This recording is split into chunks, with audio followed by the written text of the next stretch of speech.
Hello, students. Moving from clauses into sentences today, we're going to learn about parallelism in sentences. Welcome to lesson 3. By the end of this lesson, you will be able to write sentences using parallel structures in scientific and technical contexts. You are going to recognize parallel as opposed to non-parallel structures, distinguish between all types of parallelism, preposition, conjunction, word, verb, form, phrase, clause, infinitive, all types of parallelism, identify and correct faulty parallelism in sentences, apply parallel structures in comparisons, lists, and report writing, and finally write sentences that demonstrate clarity through parallel structures. List A, to introduce energy consumption, lowering costs, the improvement of efficiency. List B, reducing energy consumption, lowering costs, improving efficiency. If I ask you, which list looks clearer and more professional, what would you say? List A or list B? Obviously, it is list B. What do you notice about the form of the words in list A compared to list B? That is basically what makes list B more professional than list A. So if we take in list A sentence 1, to reduce, and then after it we have lowering ing, and then after that we have the improvement, which is a noun. Now in list B we have reducing, lowering, improving. The three look alike. Which list would you expect to see in a scientific paper or technical report? I answer that for you, it is list B. In list A, we have 3 different forms: infinitive, gerund, and noun.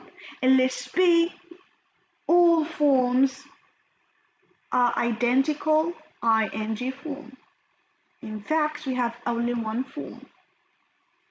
List A, we call it non-parallel, which means they are not similar in form, and list B we call it parallel because they all look alike. This is when you list things. For example, you say, well, the aim of this company is reducing energy, or the aims of this company are reducing energy consumption, lowering costs, and improving efficiency. This is correct technical English, good English. But if you say the aims of the company are to reduce energy consumption, lowering costs, and the improvement of efficiency, now you are in the non-parallel structures, and it is not acceptable. What is parallelism? Parallelism is the principle that units of similar content and function should be expressed in equal form. So you have 3 units, those are similar. You can have 2 units and you can have more than 3 units, but they are similar in content and they have the same function. Why would you list them differently in different forms? Repetition of the same structure allows the reader to recognize the ideas more readily. If you list them similarly, we know that they are of similar way to the sentence, of similar function. Long sentences can be made clearer and easier to understand if they are grammatically parallel. So, if you make a sentence of listing different items, please make sure they look alike in the same form. That is to say, if you use the infinitive to, you have to carry on using to reduce, to improve, to lower. If you want to use ing form, also called gerund, you have to continue using it, reducing, improving, lowering. Parallelism can exist in many grammatical structures: prepositions, conjunctions, clauses, infinitives, noun phrases, verb forms. There is no rule indicating that you should use prepositions and not conjunctions, or clauses and not infinitives. But the rule is, if you use prepositions, all your list should be apparent in prepositions. If you use clauses, carry on using clauses, and so on and so forth. Let's have a look into those forms. Prepositions include, for example, in, on, at, by, with, under, over, between, among, through, across, after, before, during, since, until, without, and the list is endless in fact. You have to know which fits more in your sentence and then keep using it.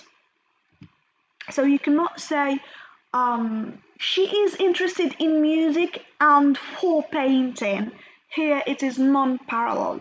The correct saying is, she is interested in music and in painting.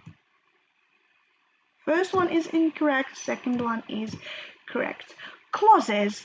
We learned about clauses a great deal. Subordinate clauses or relative clauses. We have that, who, where, when, because, although, if, while, and the list is also long depending on what relationship you're expressing: cause, effect, condition, purpose. She said that she was tired and with a headache. We have the first one is a relative clause. The second one, in fact, is a preposition. We cannot join them into a parallel, beautiful sentence or list unless we have both sides or both items as clauses. She said that she was tired and that she had a headache. The first one is non-parallel, the second one is parallel. Infinitives, base verb or to plus stem. He wants to sing, to dance, and playing guitar. It looks odd. To sing, to dance, and to play guitar. Here we can say it is parallel or grammatically correct. Noun phrases, they are groups of words acting as nouns, usually built around a noun. So you can have a noun and you can have a noun phrase. If you use a noun, you carry on using a noun. If you use a noun phrase, you also have to carry on using a noun phrase. The company values honesty, being efficient, and innovation.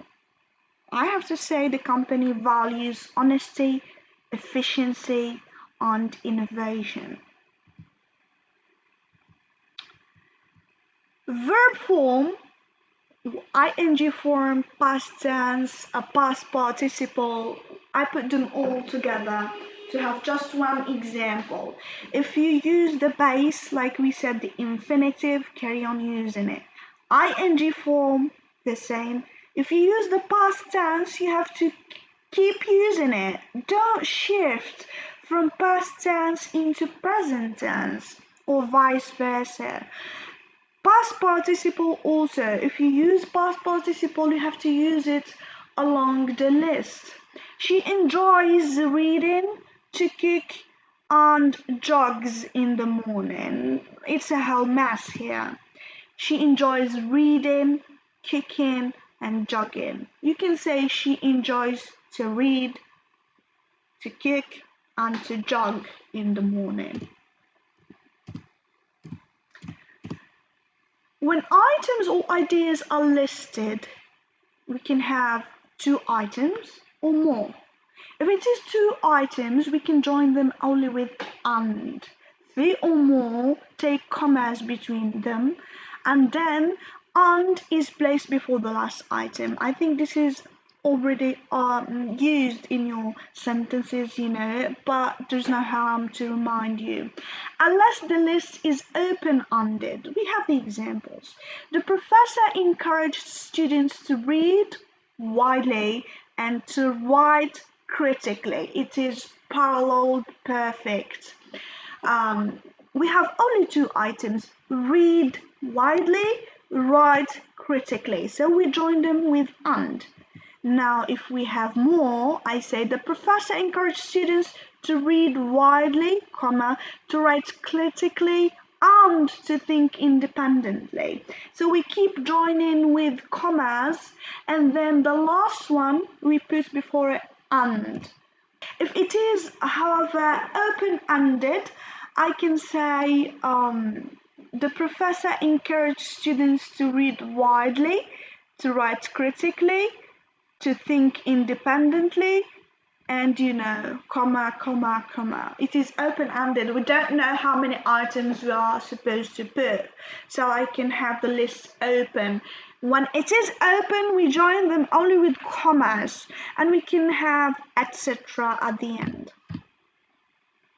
Let's wrap up the lesson in brief. Parallelism, it is balance. It makes your writing clear. It shows clarity in writing. You understand more with the presence of parallelism. Faulty parallelism is mixed forms. It is faulty because it is not consistent. It doesn't use one form along the whole list.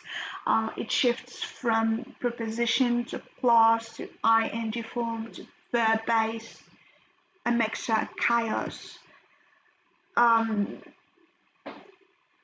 Parallelism is used in prepositions, conjunctions, clauses, infinitives, noun phrases, verb forms, and a myriad of other forms. What matters is you keep using the same form. In lists of two items, we say X and Y. We join them with AND. Three items and more, I say X, Y, and Z. We join them with commas and we place AND before the last item, which is Z.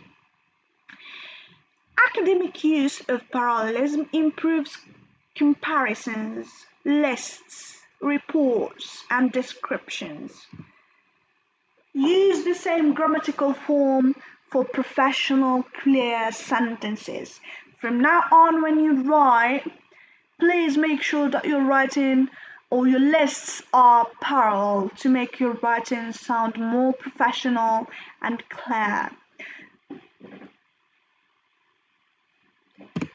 Thank you for your attention and see you in our next lesson.